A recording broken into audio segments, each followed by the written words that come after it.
Dans cette vidéo, je vais t'expliquer la structure littéraire du livre de l'Apocalypse et en quoi ce livre est essentiel pour comprendre ce que Jésus fait pour toi chaque jour au ciel. La révélation de Jésus-Christ.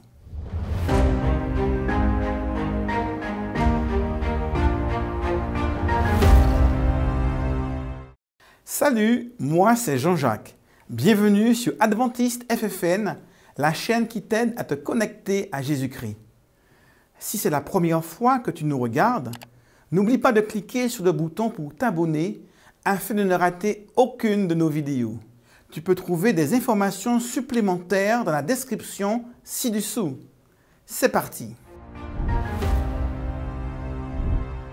Des millions de Français regardent le journal télévisé chaque jour. Moi aussi, je regarde le journal presque tous les jours pour me tenir informé de l'actualité.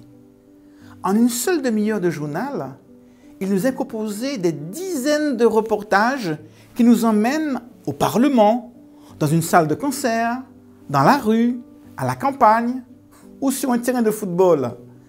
Des personnages politiques, des scientifiques ou des personnes jusque-là anonymes prennent la parole en France ou à l'international. Souvent, il n'y a même pas de lien entre ces différents sujets. Et pourtant, chacun peut suivre le journal sans confusion grâce à un élément essentiel: les présentateurs. Si tous les sujets nous étaient soumis pêle-mêle et sans introduction, nous aurions de la difficulté à suivre tous ces reportages et nous risquerions même de mélanger et de mal comprendre les sujets traités. Mais tous ces reportages qui nous sont proposés ne nous paraissent pas confus parce qu'ils sont introduits par un journaliste. Celui-ci introduit les reportages et permet de marquer le passage d'un sujet à un autre, évitant ainsi toute confusion dans l'esprit du téléspectateur. Le journaliste représente donc une rupture dans le flot des images. Il les organise et il doit être facilement identifiable. Le livre de l'Apocalypse ressemble à nos journaux télévisés. Lorsqu'on aborde pour la première fois ce livre, on est surpris par ces séries de visions, d'images, de symboles qui semblent se succéder sans ordre apparent. Cet enchevêtrement de chants, de prières, de descriptions si étranges, voire effrayantes, nous déconcerte. Les symboles foisonnent et à l'évidence, une lecture linéaire telle que nous la pratiquons de nos jours ne suffit pas. Mais il n'est pas toujours facile de voir où commencent ces visions ni où elles s'arrêtent. Et encore moins le lien qu'il y a entre toutes ces scènes. Ces visions qui se succèdent s'apparentent pourtant à nos journaux télévisés avec leurs séries de reportages. Elles ne seront pas confuses si les scènes qui les introduisent sont correctement identifiées. Ces scènes d'introduction permettent de délimiter les visions, de les introduire, de marquer le passage de l'une à l'autre et de créer ainsi un fil conducteur facilitant la compréhension. De même que le plateau télévisé est identifiable par son environnement, par la présence de journalistes, les scènes d'introduction de l'Apocalypse se caractérise par un cadre qui reste toujours le même et des personnages qui reviennent à chaque fois. À part la première et la dernière section qui ont pour scène d'introduction la terre comme cadre, toutes les autres scènes introduisant les sections ont pour cadre le temple de Dieu dans le ciel. L'environnement est le même. Le contexte cultuel est marqué par la présence d'objets du sanctuaire ou du temple, si vous préférez. Le chandelier, l'autel des parfums, l'Arche de l'Alliance. La table autour de laquelle se tiennent les journalistes et les invités trouve son parallèle dans un élément omniprésent dans les scènes ayant lieu au ciel. Le trône. Il tient une place centrale dans toutes les scènes d'introduction. Le cadre du trône est donc aussi celui du temple. Sur le trône, dans le trône, autour du trône, il y a Dieu, Jésus, 4 êtres vivants, 24 anciens et des millions d'anges. Tout comme les journalistes, invités, caméramans et preneurs de son que l'on trouve sur un plateau télévisé. Ils sont souvent impliqués dans une adoration exprimée par des cantiques. Et c'est souvent à partir d'une question que les visions interviennent comme des réponses. Il ressort donc des scènes d'introduction que leur caractéristique est de présenter une action divine en faveur des enfants de Dieu. Il y a un va-et-vient permanent entre le ciel et la terre. Jean est dans le temple, puis il voit quelque chose qui se passe sur terre. Il se trouve à nouveau dans le temple au ciel, puis il est à nouveau propulsé dans une vision sur terre, et ainsi de suite. En s'appuyant sur ces scènes d'introduction, la structure du livre devient plus claire. On distingue une première vision qui parle de 7 églises. La deuxième parle de 7 sceaux. La troisième de 7 trompettes. La quatrième vision parle de 3 monstres. La cinquième de 3 messages. Et la sixième de 7 coupes. La septième parle du jugement. Et finalement, la huitième et dernière vision parle de la Nouvelle Jérusalem. Les 4 premières sections sont en parallèle avec les 4 dernières. Et ces 8 grandes sections constituent donc une structure qu'on appelle une structure chiasmatique. On peut lire ce livre en comparant les visions de la première section à celle de la deuxième.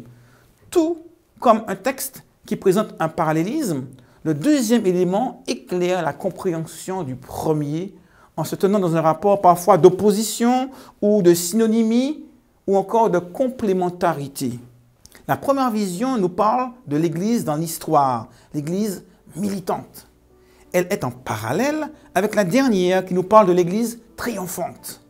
La deuxième vision nous parle de puissance, seulement la détresse, la terreur, tandis que l'avant-dernière vision qui lui est parallèle parle du jugement de ces mêmes puissances.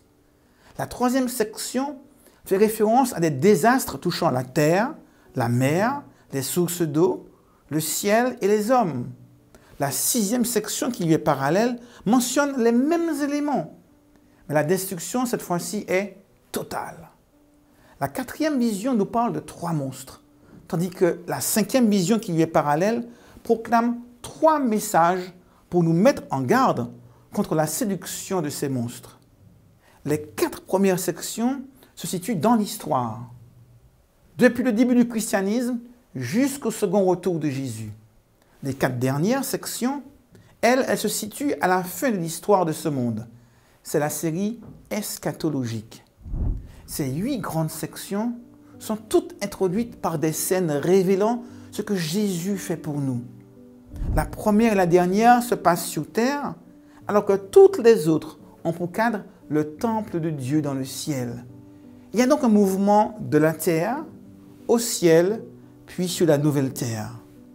La plupart des nombreux livres sur l'Apocalypse tentent de comprendre les visions liées à la fin du monde. Toutefois, les premiers mots du livre nous expliquent l'intention de l'auteur. C'est la révélation de Jésus-Christ.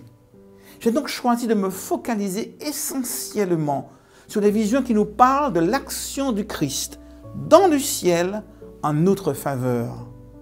En effet, depuis sa mort et sa résurrection, puis son élévation au ciel, Jésus n'est pas resté inactif. Il continue ardemment son œuvre pour que tu sois sauvé. Je te propose donc d'étudier les scènes d'introduction des visions de l'Apocalypse pour comprendre ce que Jésus fait pour toi dans le ciel, pendant que tu mènes parfois avec difficulté ta vie sur cette terre. L'Épître aux Hébreux nous parle d'un sanctuaire céleste. Nous aurons l'occasion d'en parler dans une prochaine vidéo, mais on peut déjà comprendre que c'est dans le contexte du temple céleste, dans le ciel, que Dieu agit pour toi et pour moi. Le psaume 20 nous dit « L'Éternel t'exauce au jour de la détresse. Du sanctuaire, il t'envoie du secours. » C'est donc à partir du sanctuaire céleste que Dieu nous envoie le secours. Je t'invite à suivre Jésus dans ce sanctuaire céleste à travers les visions de l'Apocalypse. En effet, c'est le sujet principal de ce livre dont le nom veut dire « révélation ». Il vient le verbe qui veut dire dévoiler, découvrir quelque chose. De nos jours, Le mot apocalypse fait référence à quelque chose de terrifiant, lié à la fin des temps. Il résonne comme une catastrophe. Le livre qui semble être le plus mystérieux de tous se présente de manière paradoxale comme étant une révélation. Il y est question de la révélation de Jésus-Christ. Cette révélation de Jésus-Christ s'entend de deux manières. Celle qui vient de Jésus-Christ ou celle qui nous parle de Jésus-Christ. Ces deux lectures se complètent puisque Jean a dit l'avoir reçu de Jésus-Christ via son ange. Mais de notre côté, l'Apocalypse illumine de nombreux aspects de la personne du Christ. Plusieurs dizaines de noms différents sont utilisés pour le désigner dans ce livre. Ainsi, les attributs de Jésus, sa personne, son ministère en faveur des hommes et ses projets de restauration de l'humanité sont éclairés d'un jour nouveau. Cette découverte de Jésus se fait beaucoup au travers des différents noms utilisés pour le désigner. Dans l'Antiquité, le nom était compris comme un révélateur de la personnalité. Les caractéristiques et les destins de la personne nommée étaient ainsi dévoilés à travers les noms. Dans nos vidéos, nous partirons à la rencontre des dizaines de noms désignant Jésus. Ces noms utilisés pour nous introduire auprès de Jésus-Christ nous parlent de son éternité. Il est dit qu'il est l'alpha et l'oméga, le premier et le dernier, le commencement et la fin. Ces noms nous parlent aussi de sa royauté, puisqu'on l'appelle le prince des rois de la terre, le roi des rois, le seigneur des seigneurs. Ils nous disent également quelque chose sur ses qualités. Il est saint, fidèle, véritable. L'Apocalypse utilise aussi plusieurs images pour nous parler de Jésus. Il est l'agneau immolé, le lion de la tribu de Juda, le rejeton de David, l'étoile brillante du matin et même l'époux. Des phrases toutes entières servent à le désigner. Celui qui nous aime, celui qui a les clés de David, celui qui ouvre, celui qui ferme. Il est également le Fils de l'homme, vainqueur de la mort, le grand prêtre qui intercède, l'ange puissant, maître du temps, Michael, le combattant. Tous ces noms ne suffisent pas à faire le tour de sa personne, parce qu'il a même un nom nouveau, tout comme les élus, indiquant par là l'évolution de son ministère et de son action envers l'humanité. Il veut nous faire entrer dans une nouvelle destinée. Mais il reste Dieu. Et à ce titre, on ne pourra jamais tout connaître de Jésus. C'est pour cela que l'Apocalypse nous dit qu'il a un nom que personne ne connaît, si ce n'est lui-même. Tous ces noms nous invitent à découvrir la personne du Christ. En appliquant ceci à Jésus, Jean t'invite à contempler les différents aspects de sa personne et de son ministère en ta faveur. La plupart des scènes ayant pour cadre le ciel, je t'invite à un voyage interstellaire dans les prochaines vidéos pour entrer dans l'intimité de l'action de Jésus qui ne s'est pas arrêté à la croix, comme je l'ai dit, mais qui poursuit son œuvre pour toi à chaque instant. Cette révélation de Jésus-Christ, que je t'invite à découvrir, est assortie d'une bénédiction. Heureux celui qui lit et ceux qui entendent les paroles de la prophétie et qui gardent les choses qui y sont écrites. C'est l'image du maître qui lit et prodigue un enseignement à ses disciples assis autour de lui. Il y a un lecteur et plusieurs qui écoutent. Mais tous ceux qui gardent ce qui y est écrit reçoivent cette bénédiction. Celle-ci ne manquera pas de se réaliser pour toi si tu m'accompagnes tout au long de cette étude sur l'Apocalypse. À bientôt dans une prochaine vidéo. Jésus est en train d'agir pour toi en ce moment. Et si ton cœur est touché et que tu veux qu'il fasse la même chose dans le cœur de ceux qui t'entourent, alors partage cette vidéo avec quelqu'un qui compte pour toi.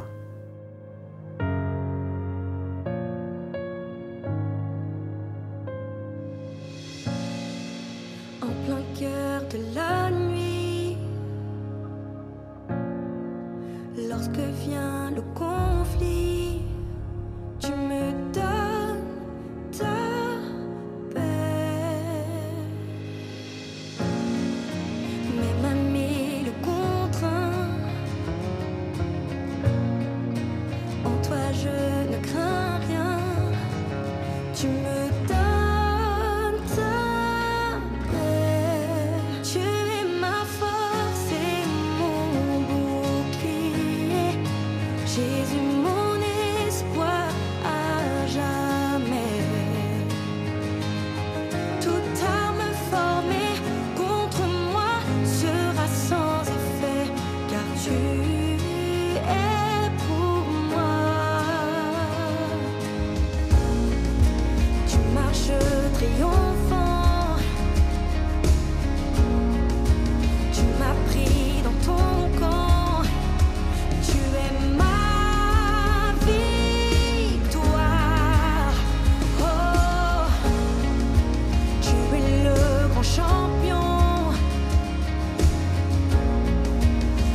Tout à